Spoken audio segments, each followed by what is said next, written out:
Cesar, welcome to Succession Stories. I'm excited to hear your story as an entrepreneur. Thank you, Laurie. Thanks for having me. Let's start with you. Tell me how you got started being an entrepreneur.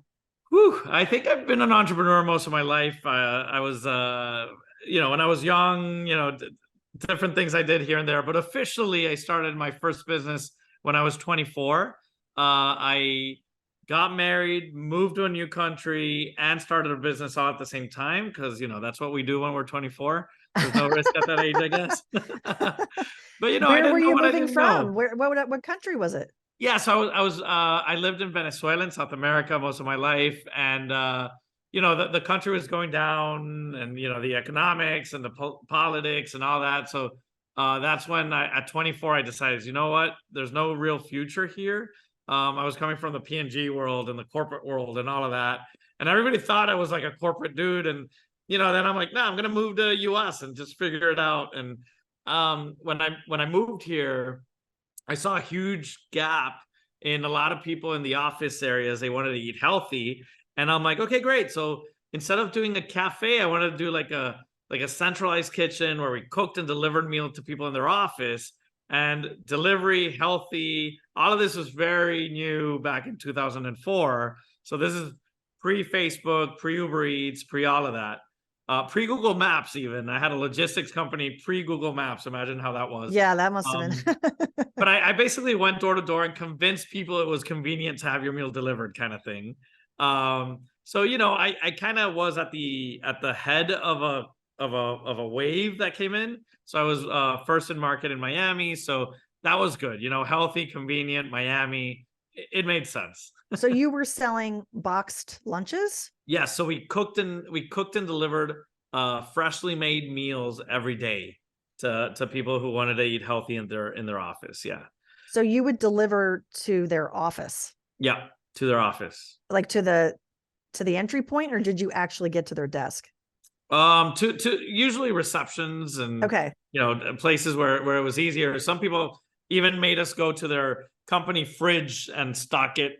So like we would do different things, but yeah, different people had different things. It was tough. It's food, which is low margin, and logistics, which is tough.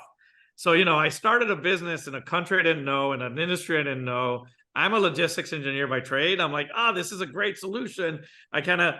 This is gonna, it creates convenience, but at the same time, I didn't know what industry I was getting into and all those mishaps, So what was the business then? You had a kitchen, and then you hired people to assemble the food. Yeah. And then you said you were doing the sales? You were the one knocking on the door?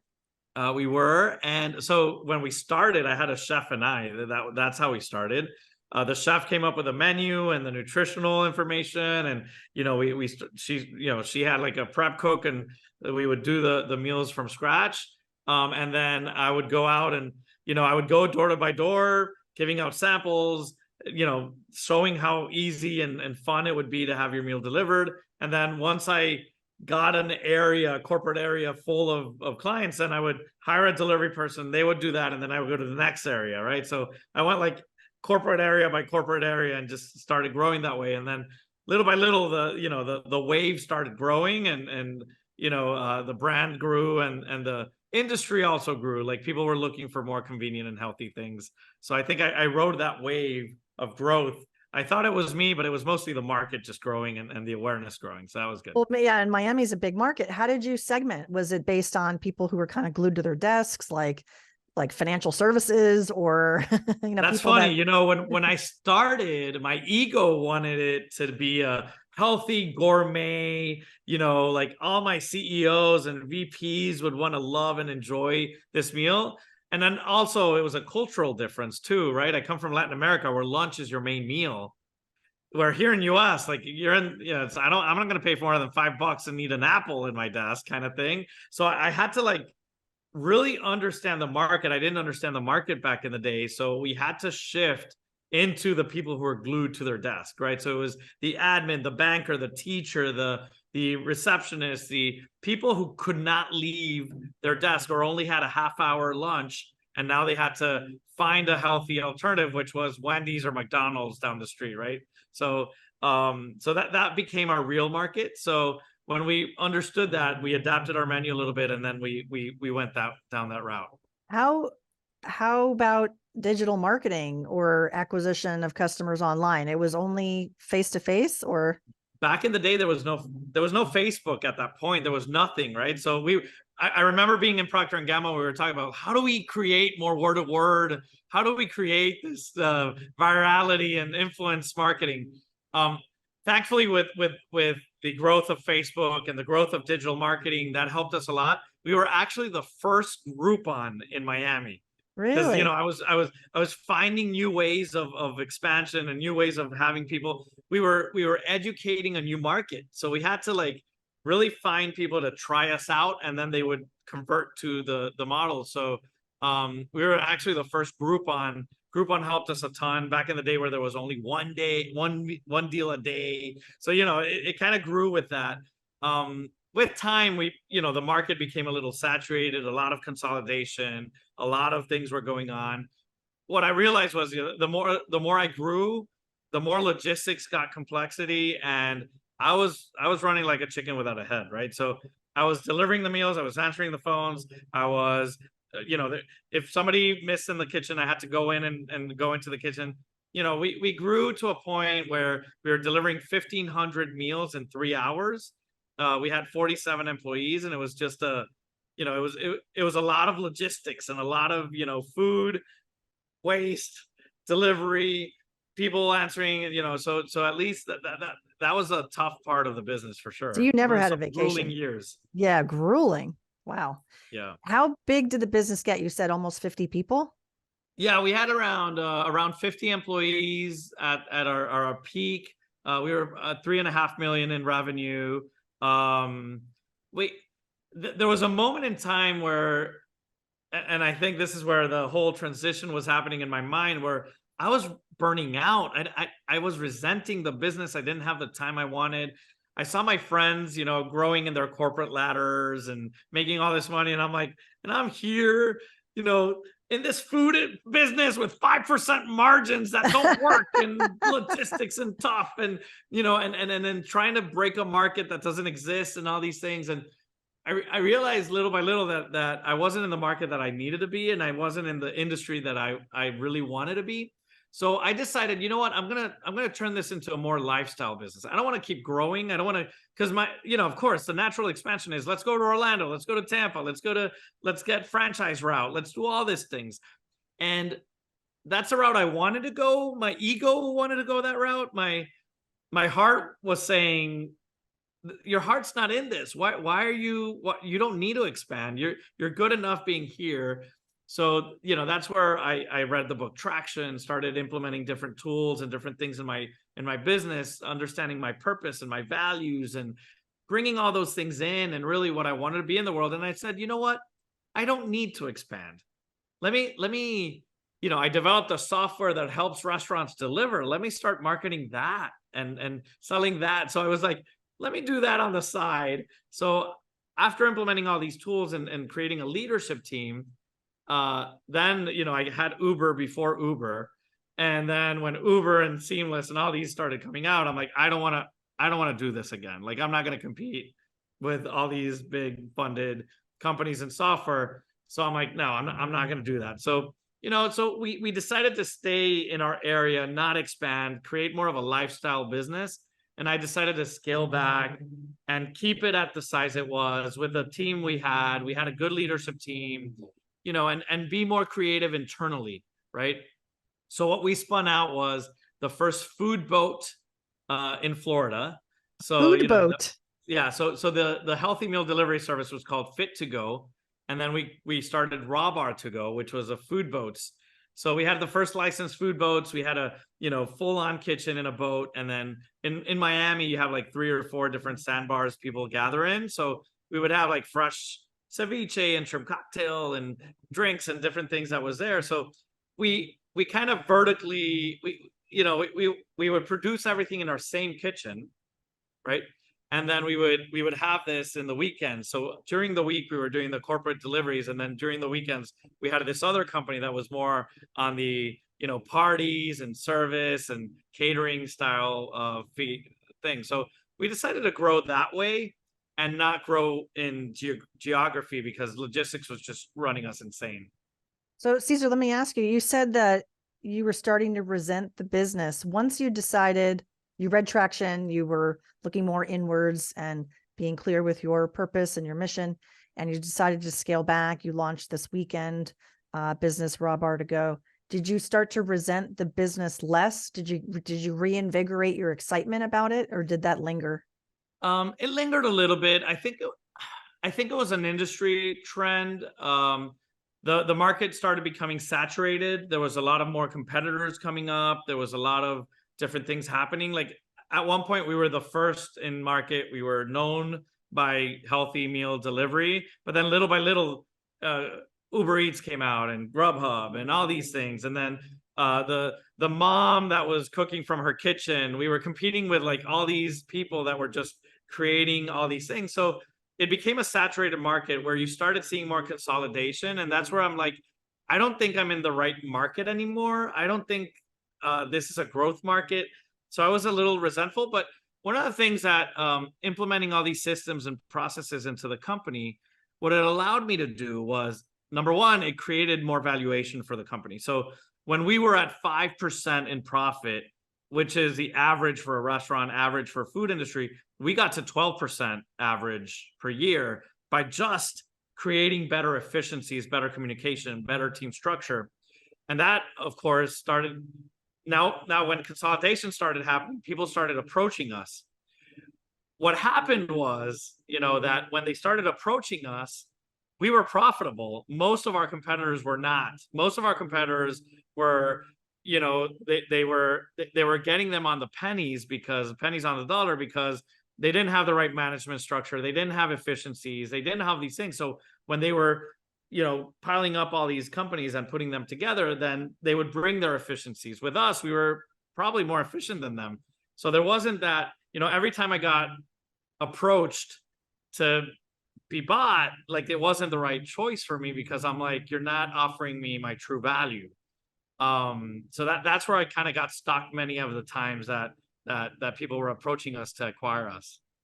Let's go back to the process efficiencies. What did you do specifically?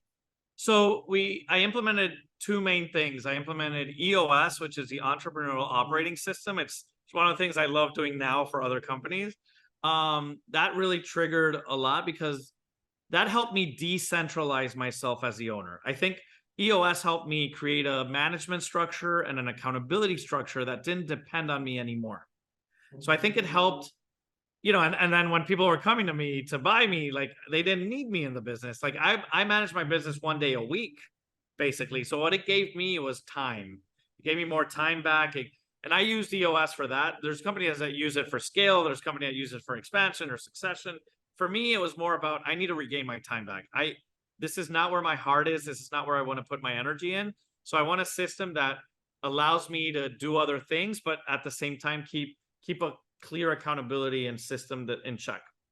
The other thing I did was I followed a book called Great Game of Business, that puts a lot of the financial literacy into the employees. I worked with a lot of blue collar people, so they didn't understand profits. They didn't understand waste. They didn't understand all these things. And one of the first questions that this book makes you ask them is, how much do you think we make for every meal we sell, right? And they would say, like, we would sell our meals at that time, I don't know, $8-10. And they would say like, oh, you make $7 in your pocket. I'm like, oh my God, we're making 50 cents on every meal we make. And they're like, no way. And then I can show them, right? I can show them for every meal, it takes $3 in food costs. It takes $2 in people. It takes $1 in delivery. It takes so you can map it out. And it brought a lot of financial knowledge to our team, that now they started owning the financial decisions within our team. This will play a big part when I sold, because the opening the books up to the team, teaching them finances and sharing with them how their job influenced our profitability, and having bonuses and profit sharing with them also rallied them up together. So it was a combination of setting a system and an operating system that helped us be more efficient. And at the other side, it was creating an education platform that let them know what their impact was in the financials of the business. So both of those helped us go from 5% to 12% net in an industry that, you know, you usually see 5 to 6%. That's impressive. That's very strong. Very strong.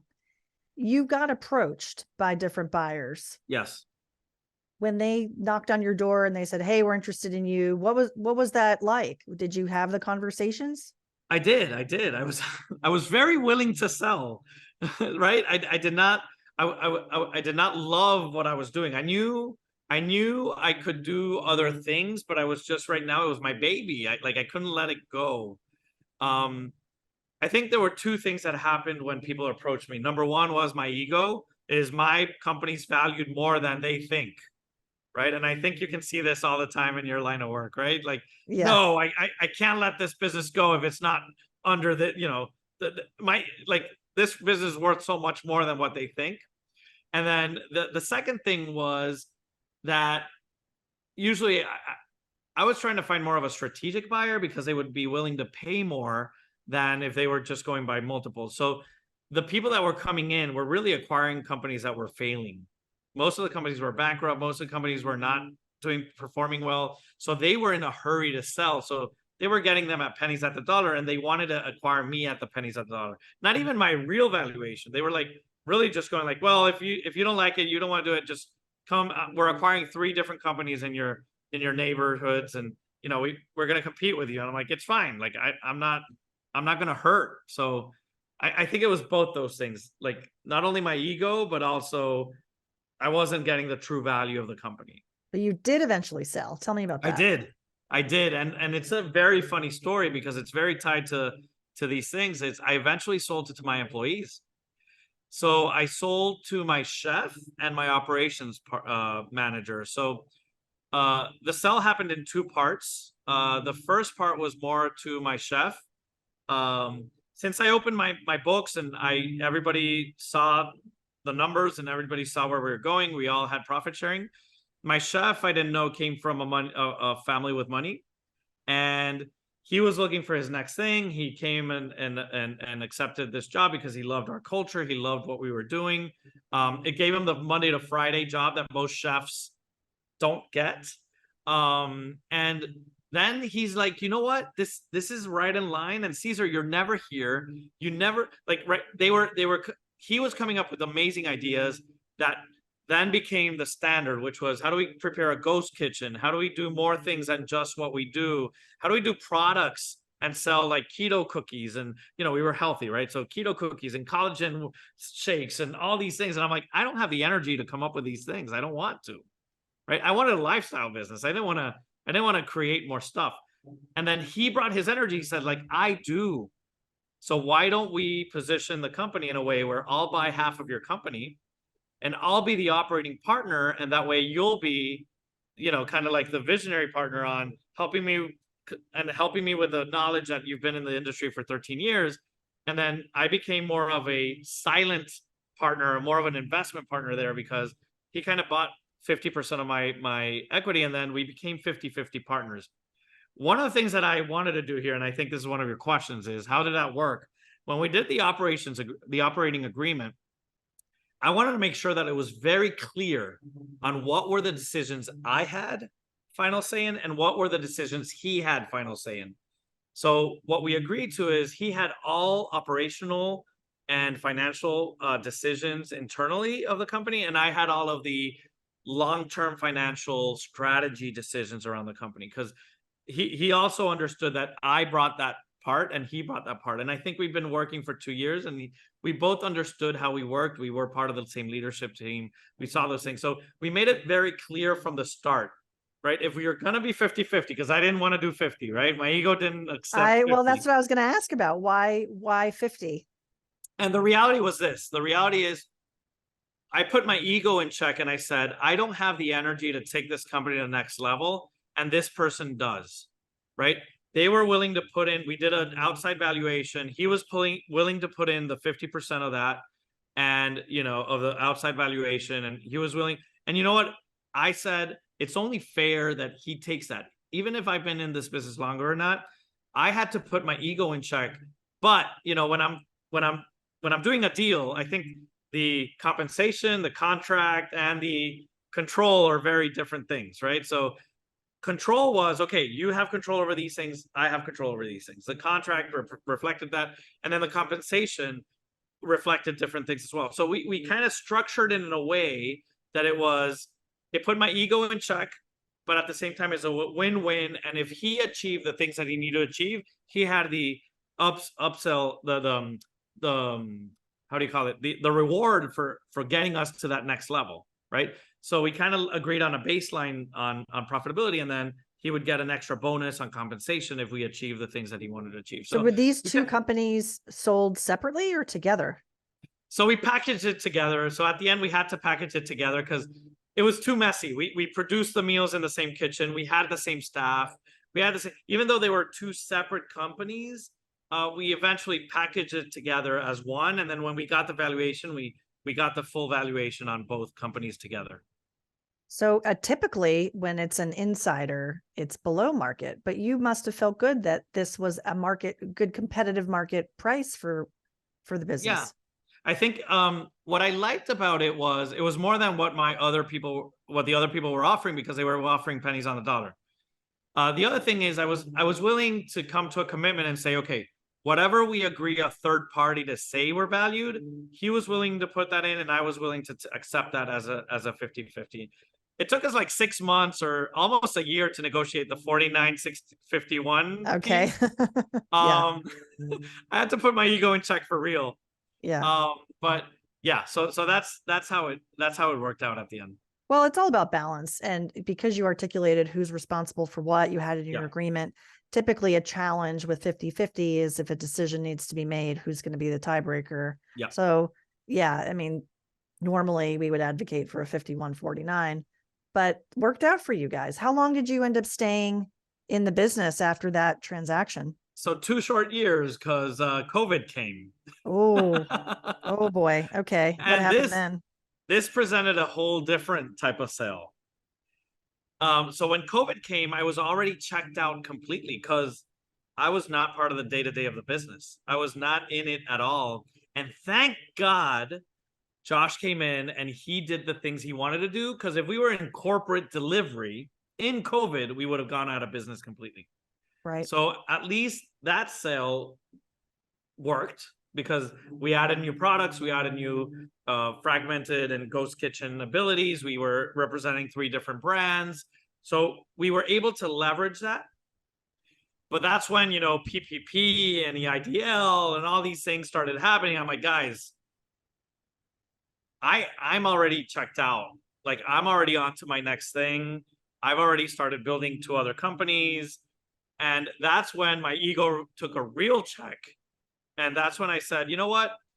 Now it's not about buying what I'm worth or what the company's worth or what my 50% is worth. Now it's allowing this company to succeed and to survive. So at that point, what I realized is that my chef couldn't manage a company by himself. And my operations manager was a key person for him to succeed.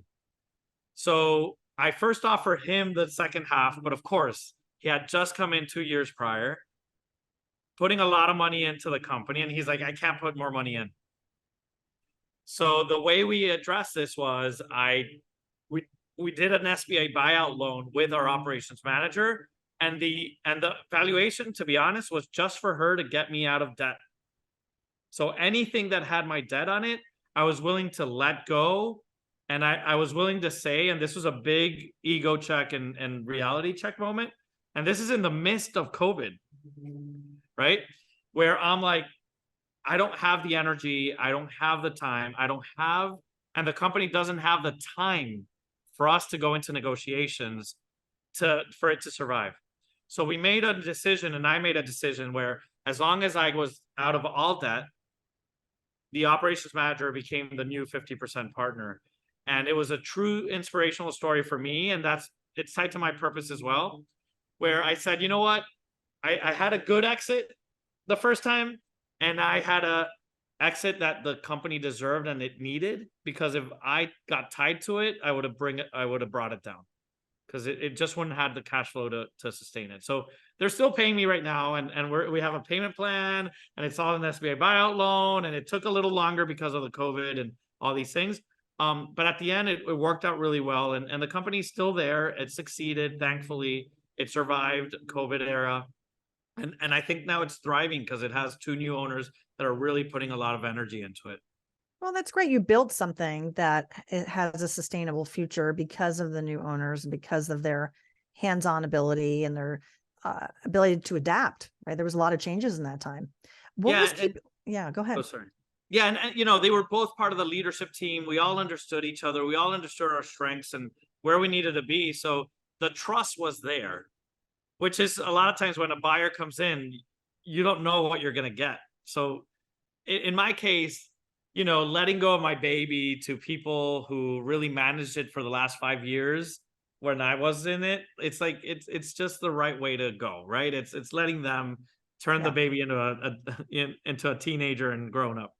So end to end, how many years were you involved with the business? So 2014, the first sale was 2018, the second sale was 2020. So I'm guessing it was 16 years in total. Yeah. Yeah, wow. Let's talk about what you did next and what you're doing now. Yeah. So what I learned about, you know, bringing all these systems into my company and bringing, you know, the great game of business, the financial education, me being vulnerable enough to put my ego in check and do all these things. So I started facilitating and helping different companies do what I did with my company. And I started developing a true passion for teaching, a true passion for facilitation, and realized I went from blue collar logistics to white collar service, which, you know, for me is heaven. Right? Every service company wants to be a product company. Every product company wants to be a service company, right? So, but for me, I'm like, oh my gosh, I love this. So I started implementing EOS, the Entrepreneurial Operating System, to different companies. In 2016 is when I started.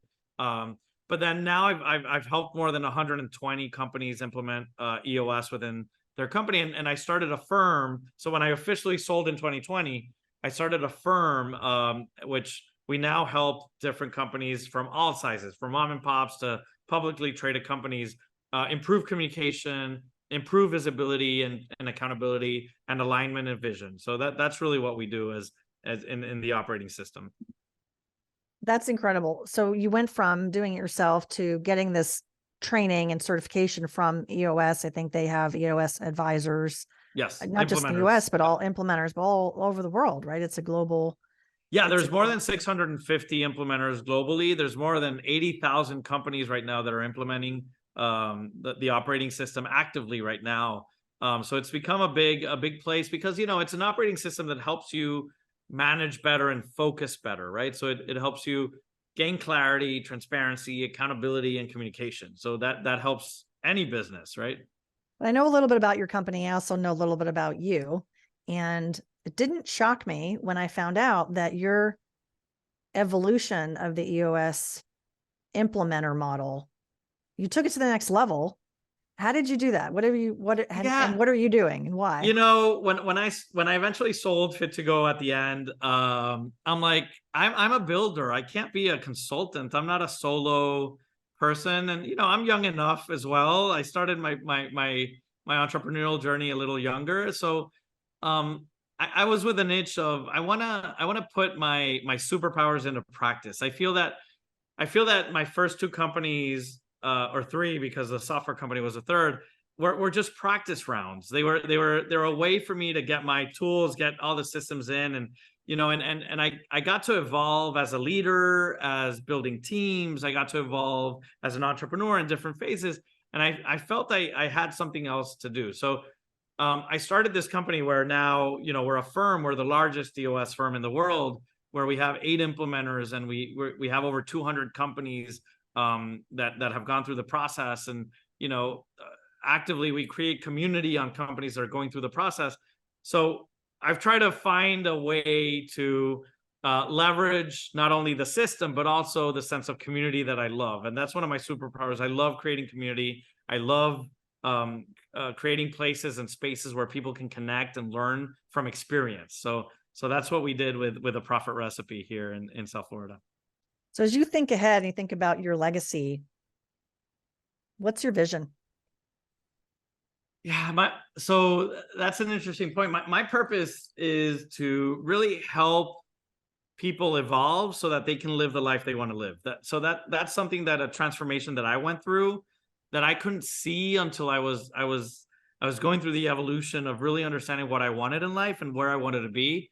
So my objective is to do 1,000 companies at least, right? So to help 1,000 leaders evolve in a way where they can get to their favorite state. And I see this all the time with business owners, entrepreneurs, corporate leaders, that they're stuck in this rat race and they're going through it, but just through the motions and not really understanding what it is they love in life and why did they fall. Like, I want them to fall in love with their business again. I want them to fall in love with life again. I don't want them to have that resentment I had towards my business for so long, which took me 10 years to kind of like transition and evolve from that. I want that to make it shorter for others, you know? That's a beautiful mission. I like that a lot. All right, here's a mic drop question for you. Given all your experience as a builder and working with companies to help them achieve their goals, what are 2 things that you want to leave our listeners with to say, you know what, these are must-dos? You know what? I think 2 things that, going through my story right now, it was a very reflective moment. I haven't talked about my sale in a while. And I think, keep your ego in check would be number 1. I think especially when you're going through the sale, through the valuation process, through the negotiation process, is really understand what is ego and what is facts, what is stories and what is true. Because I feel a lot of us get stuck into that. It's like, I've spent 13 years building this business. That doesn't matter. That's not factual. It's just a feeling. So for me, keeping your ego in check during the process and during the whole thing. And then number 2 is, I think information is power.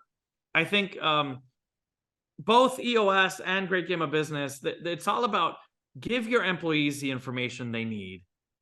We all need to be rowing on the same direction. We need to be all accountable to something.